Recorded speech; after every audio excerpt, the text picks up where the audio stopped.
the previous videos, we have mentioned about the sequence of technical reading, where you do not have to read word by words from the start to the end of a technical paper.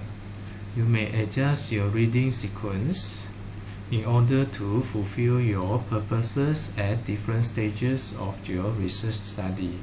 This can help you to quickly grab what you need within the shortest time as possible. We mentioned about reading the titles, keywords, abstracts, and conclusions to get a brief ideas of the respective papers, and then browsing through the figures, tables, captions, introductions, and the result discussions to gain a better understanding of the research, especially in terms of the findings.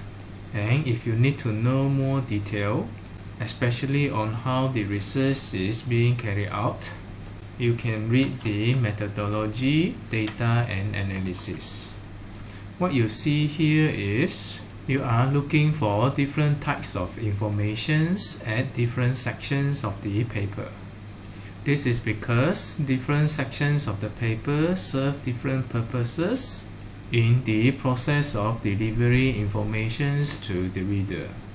Knowing this, it will be helpful for you to quickly identify the main points at different sections of the paper.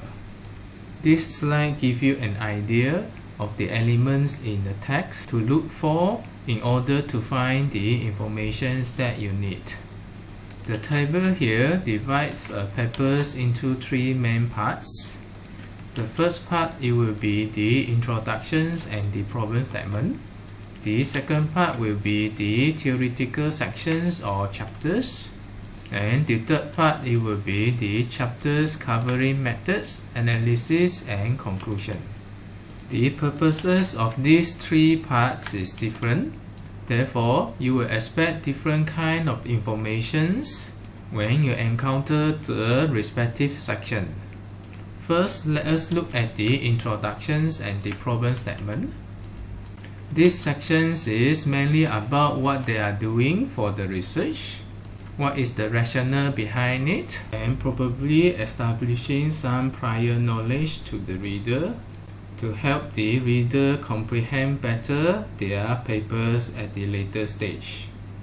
Therefore, when you encounter the sections of the introductions and the problem statement, probably you are looking for the definitions of some terminologies, the related events, the relevant evidence, facts and figures of some general observations, the motive of the study, the current state of art and its perspectives, the problem that its research intends to address, the questions that the paper would like to answer, a general point of view or standpoints of the authors, and so on and so forth.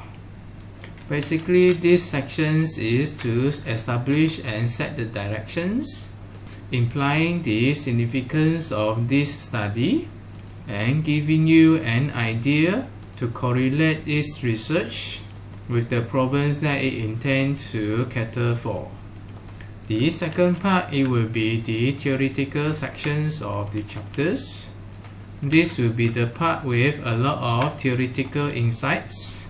You will see arguments, concepts, evidence, justifications, hypotheses, interpretations of the authors, theories and principles, as well as the thoughts of the authors. Simply said, this section is normally meant to give you explanations on why this and why that, how they happen, what is the implications, and so on and so forth. The third part here, it will be the chapters covering the methods, analysis, and conclusion. It gives you the idea regarding the main findings of the research in the form of the conclusions or by summarizing the results. It also gives you information how the research is being done technique being used, the research design, and provide justifications for the research being carried out. Also, this part provides some reviews of the research program, highlighting to you the limitations of the research study, as well as the achievement of the research. And usually there will be projections for the future research by posing new research questions or provide recommendations for those who are interested to venture in. Sometimes recommendations are also given to improve the quality of the research or to further verify their findings. What you see here, these three main parts here not only serve different purposes, the nature of the information is also different. The first part here, it will be lighter, providing you background information and general observations, and it is normally written in the simple form so that it is easily comprehensible. The second part here is more theoretical, which is carefully written with adequate details in gradual sequence in order to help you to understand the technical part related to this paper. And then the last section here, it will be more towards the professional opinions of the authors, their findings, as well as their thoughts after they have conducted the research.